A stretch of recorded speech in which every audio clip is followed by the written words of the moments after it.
Booth level officer BLO എന്ന ചുരുക്കപ്പേരിൽ അറിയപ്പെടുന്നു. അവർ SIRുമായിട്ട് ബന്ധപ്പെട്ട് വളരെ ബുദ്ധിമുട്ടിലാണ് ഈ പാവങ്ങൾ. അത് കൂടുതലും സ്ത്രീകളുമാണ്, പുരുഷന്മാരും ഉണ്ട്. അപ്പോൾ അവരുടെ ബദ്ധപ്പാടുകൾ നമ്മൾ പറയുന്നത് കേട്ടാൽ വളരെ സങ്കടമാണ്. ഞാൻ അതിൽ പല ബൂത്ത് ലെവൽ ഓഫീസർമാരുമായിട്ട് ബന്ധപ്പെട്ടു ഈ കാര്യത്തിൽ. അപ്പോൾ അവർക്കൊക്കെ ഒരുപാട് ബുദ്ധിമുട്ടുകളെന്ന് പറഞ്ഞാൽ ഇതിലടിച്ചേക്കുന്ന അഡ്രസ്സ് ഉണ്ടല്ലോ, ഇവരുടെ ഈ കൊടുത്തേക്കുന്ന ഫോം കൊടുത്തിട്ടുണ്ട്, എന്യൂമറേഷൻ ഫോം. അതിലെ അഡ്രസ്സ് പലപ്പോഴും പലരുടെയും വ്യത്യാസമാണ്. ഈ അഡ്രസ്സിലുള്ള ആളുകൾ ഇപ്പോൾ ഇവിടെ നഗരത്തിലാണെന്നുണ്ടെങ്കിൽ ഫ്ലാറ്റൊക്കെ മാറി മാറി താമസിക്കത്തില്ലേ ആളുകൾ, അങ്ങനെയൊക്കെ ഉണ്ട്. അങ്ങനെയൊക്കെ ആകുമ്പോഴത്തേക്ക് വീടൊക്കെ മാറി താമസിക്കും. അവസാനം നിവർത്തിയിൽ കണ്ടുപിടിക്കാൻ ഒരു മാർഗവുമില്ല. പിന്നെ 3 തവണയെങ്കിലും ഒരു വീട്ടിൽ ചെല്ലണം എന്ന് നിർബന്ധമാണ്. ആളിനെ കണ്ടില്ലെങ്കിൽ 3 തവണ ചെല്ലണം. 3-ാമത്തെ തവണ വേണമെങ്കിൽ ഫോം അവിടെ വെച്ചിട്ട് പോയിക്കോളാനാ പറഞ്ഞേക്കുന്നത്. പക്ഷെ അത് അവർക്ക് വലിയ മനപ്രയാസമുള്ളൊരു കാര്യമായി. ഫോം വെച്ച് കഴിഞ്ഞാൽ ഇത് കിട്ടിയിട്ടില്ല, ഫോം തന്നില്ല എന്നല്ലേ പരാതി വരുള്ളൂ. അങ്ങനെ പ്രശ്നമുണ്ട്. പിന്നെ ഇവരുടെ ജോലി എന്ന് പറഞ്ഞു കഴിഞ്ഞാൽ നവംബർ 4 മുതൽ ഡിസംബർ 4 വരെയുള്ള ഈ ഒരു മാസക്കാലം കൊണ്ട് ഇത്രയും ഫോമുകൾ കൊടുത്തിട്ട് അത് ഫില്ല് ചെയ്ത് വാങ്ങി തിരികെ വാങ്ങിക്കണം. അത് ഒരു യഥാർത്ഥ ഹെർക്കൂലിയൻ ടാസ്ക് എന്ന് നമ്മൾ പറയും. വളരെ ബുദ്ധിമുട്ടാണ് ഇത്രയും അത്രയും ജോലിഭാരമാണ്. ഇത് കാൽനടയായിട്ട് വേണം എല്ലായിടവും പോകാൻ. അങ്ങനെ എത്ര സ്ഥലത്ത് അവർ നടക്കണം, ഒരു ദിവസം എത്ര കിലോമീറ്റർ നടക്കണം, വളരെ വലിയ ബുദ്ധിമുട്ടാണ്. രാവിലെ വീട്ടിൽ നിന്ന് ഇറങ്ങിക്കഴിഞ്ഞാലോ വൈകുന്നേരം വരെ ഇതുപോലെ ഇത് നടക്കുക. അതിനിടെ ആഹാരം പോലും അവർ മറന്നുപോകും, കഴിക്കാൻ പറ്റത്തില്ല. എല്ലാ വീടുകളിലും കയറി ഇറങ്ങി അവസാനം കഷ്ടപ്പെട്ടാണ് ചെല്ലുന്നത്. പലരെയും കണ്ടുമുട്ടത്തില്ല. പിന്നെ വീടുകളിൽ ചെന്നാലും അവർ പറയുന്നതെന്ന് പറഞ്ഞാൽ, ഇത് ഒരു മാധ്യമം റിപ്പോർട്ട് ചെയ്തേക്കുന്നതാണെന്നുണ്ടെങ്കിൽ പട്ടിശല്യം. കേരള അവധിക്കകത്ത് അത് വൃത്തിയായിട്ട് എഴുതിയിട്ടുണ്ട്.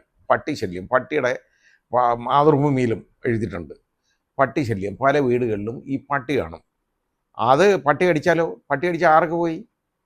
BLOയ്ക്ക് പട്ടി അടിച്ചാൽ കളക്ടർ നോക്കുമോ? ഇല്ലല്ലോ. അതാ കളക്ടർക്ക് പ്രശ്നമൊന്നുമില്ല, അവിടെ ഇരുന്നാൽ മതി. ഇത് എന്നിട്ട് വരയ്ക്കാം. ഇവരുടെ ചുവന്ന വര, പിങ്ക് വര എന്നൊക്കെ ഉള്ള വരകളുണ്ട്. അങ്ങനെ ചുവന്ന വര വരച്ച്, ഏതായാലും ഇപ്പോൾ കണ്ടല്ലോ, ഒരാൾക്ക് ചുവന്ന വര വരച്ചത് കാരണം അയാൾ കയറി അങ്ങ് തൂങ്ങി മരിച്ചു. അനീഷ് ജോർജ് ആണ്, കണ്ണൂരിൽ. ഇപ്പോൾ പിന്നെ ഈ പട്ടിശല്യം, അത് കൂടാതെ ചിലർ വെയിലത്തല്ലേ, ഭയങ്കര നട്ടുച്ച വെയിലത്തൊക്കെ ചെന്നിട്ട് ഏതെങ്കിലും വീടിൻ്റെ മുമ്പിൽ ചിലപ്പോൾ 3-4 ഗേറ്റ് കാണും വീടിന്. അവിടെ ചെന്ന് നിന്നുകൊണ്ട് ബെല്ലടിച്ച് കഴിഞ്ഞാൽ അകത്തിരുന്നുകൊണ്ട് വീക്ഷിക്കും പതുക്കെ. അത് കഴിഞ്ഞ് കുറേ കഴിഞ്ഞേ തുറക്കുള്ളൂ. ഈ വെയിലും കൊണ്ട് ഈ പാവങ്ങൾ വെളിയിൽ നിൽക്കണം. എന്ത് കഷ്ടപ്പാടാണ് അവരുടെ കാര്യം ആലോചിച്ച് നോക്കുള്ളൂ. ചിലർ ആണെങ്കിൽ തെറിയും പറഞ്ഞ് ഓടിക്കും, വരട്ടും. ഇവരേതാണ്ട് കുഴപ്പമുണ്ടാക്കാൻ വന്നേക്കുന്നവരാണെന്നും പറഞ്ഞ് അങ്ങനെയൊക്കെ ഉള്ളവരുണ്ട്. ഈ രീതിയിലാണ് ആളുകളെ ഇവരോടുള്ള പെരുമാറ്റം. അതുകൊണ്ടാണ് ഞാൻ നേരത്തെ തന്നെ പറഞ്ഞത്, ഇവരെ വലിയ മാനസിക സമ്മർദ്ദം അനുഭവിക്കുന്നവരാണ്, വർക്ക് പ്രഷർ. അതുകൂടാതെ അപ്പോൾ അങ്ങനെ ഉള്ളപ്പോൾ അവരുടെ അടുത്ത് വളരെ മര്യാദയ്ക്ക് പെരുമാറണം. അവരെ അങ്ങനെ ശല്യം ചെയ്യരുത്, ആ രീതിയിലായിരിക്കണം. പിന്നെ സ്ത്രീകളൊക്കെ ആണെങ്കിൽ എന്താ, ഈ പകൽ മൊത്തം ഇതുപോലെ അലഞ്ഞു നടന്നിട്ട് വീട്ടിൽ ചെന്നാലോ അടുക്കളയെ വീണ്ടും പണിയാണ്. ഇത്രയും കഷ്ടപ്പാടാണ് ഇവരുടെ കാര്യം. ഈ കഷ്ടപ്പാടിനിടയിലാണ് അപ്പോൾ ഇത് പലപ്പോഴും സ്ത്രീകളാണ് ഉള്ളത്. ഞാൻ പറഞ്ഞില്ലേ, അവർക്ക് ഈ ബൂത്ത് ലെവൽ ഏജൻ്റ് എന്ന് പറയുന്ന ആളുകളുണ്ട് ഓരോ രാഷ്ട്രീയ പാർട്ടിക്കും. അപ്പോൾ ആരെങ്കിലും വിളിച്ച് അവർ കൂടെ കൊണ്ടുപോയാലോ, ഇപ്പോൾ മാർക്സിസ്റ്റുകാരനെ കൊണ്ടുപോയി കഴിഞ്ഞാൽ കോൺഗ്രസ്സുകാർ പറയും മാർക്സിസ്റ്റുകാരായവരെന്ന് പറയും. കോൺഗ്രസ്സുകാരനെ കൊണ്ട് നടന്നെങ്കിലോ മാർക്സിസ്റ്റുകാർ പറയും കണ്ടോ ഇതായി. ഈ അനീഷ് ജോർജ് ഏതോ ഒരു BLA ഇതുപോലെ ഒരു ബൂത്ത് ലെവൽ ഏജൻറ്റിനെ കൂടെ കൊണ്ടു നടന്നെന്ന് പറഞ്ഞാൽ ഇവരുടെ സഹായം ഉണ്ടെങ്കിൽ ഇത് കണ്ടുപിടിക്കാൻ പറ്റും പലപ്പോഴും. അല്ലെങ്കിൽ ഇവർക്ക് അറിയില്ലല്ലോ ആളുകളെല്ലാം പേഴ്സണലായിട്ട്. രാഷ്ട്രീയക്കാർക്ക് എല്ലാവരെയും അറിയുകയും ചെയ്യാം. അങ്ങനെ കൊണ്ടു നടന്നപ്പോഴത്തേക്ക് അവിടെ CPM പ്രശ്നം ഉണ്ടാക്കി.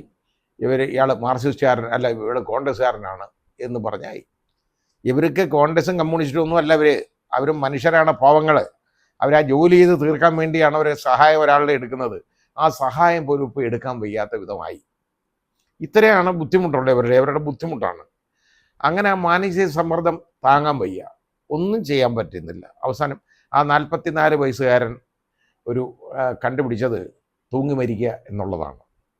അയാൾ തൂങ്ങി മരിച്ചു. അയാളുടെ കുടുംബത്തിന് ആളില്ലാതെ പോയി എന്നുള്ളതല്ല ഉള്ളൂ. വൃദ്ധരായ മാതാപിതാക്കൾ അവർ രണ്ടുപേരും ടീച്ചേഴ്സായിരുന്നു, റിട്ടയർഡ് അധ്യാപകരാണ്. അവർക്ക് അവരുടെ മകനില്ലാതായിപ്പോയി. ഇതാണ് നമ്മൾ മനസ്സിലാക്കേണ്ടത്. അപ്പം ഏതായാലും ശരി, അയാളുടെ കുടുംബത്തിന് ആളില്ലാതെ പോയി, അതിൻ്റെ തലപ്പത്ത് ആളില്ലാതെ പോയി, തലവനില്ലാതെ പോയി, അയാൾ ആത്മഹത്യ ചെയ്തു. ഇതുകൊണ്ട് വേറെ ആർക്കാണ് നഷ്ടമുള്ളത്? ആ കുടുംബത്തിനല്ലാതെ വേറെ ആർക്കും ഒരു നഷ്ടമില്ല. ഈ അവഖ്യാതി പറയുന്നവന്മാർക്കൊക്കെയും ഇതുപോലെ സമ്മർദ്ദപ്പെടുത്തുന്നവന്മാർക്കുമൊക്കെ അവരൊക്കെ മനുഷ്യരാണോ യഥാർത്ഥത്തിൽ? ചിന്തിക്കണ്ടേ? ഒരാളെ ഇതുപോലെ വിളിച്ചുകൊണ്ട് നടന്നാൽ അയാൾ രാഷ്ട്രീയക്കാരനായതുകൊണ്ടാണോ കൊണ്ട് നടക്കുന്നത്? അയാൾക്കറിയാം അയാൾ ഒരു സഹായത്തിന് വിളിക്കുന്നതാണ്, മറ്റവനെ വിളിച്ചിട്ട് പോയി കാണത്തില്ല. അതുകൊണ്ടാണ് ഇയാളെ കൊണ്ട് നടക്കുന്നത്. ആരെങ്കിലും ഒരാളൊന്ന് സഹായിക്കാൻ ചെന്ന് കഴിഞ്ഞാൽ പോക്കാണ്. അപ്പം ഞാൻ ഇവിടെ ഈ ബൂത്ത് ലെവൽ ഓഫീസർമാരുടെ അടുത്ത് ഞാൻ ചോദിച്ചപ്പം അവർ പറഞ്ഞ കാര്യം എന്താണെന്നറിയാം. ഇത് ഇങ്ങനൊരു പ്രശ്നം നേരത്തെ പറഞ്ഞു. ഈ BLA, അതായത് ബൂത്ത് ലെവൽ ഏജൻസിനെ നമ്മൾ കൊണ്ടു നടക്കാൻ പോയാലുള്ള കുഴപ്പമെന്ന് പറഞ്ഞാൽ അത് എല്ലാവരെയും കൂടെ കൊണ്ടു നടക്കാൻ ഒക്കത്തില്ലല്ലോ.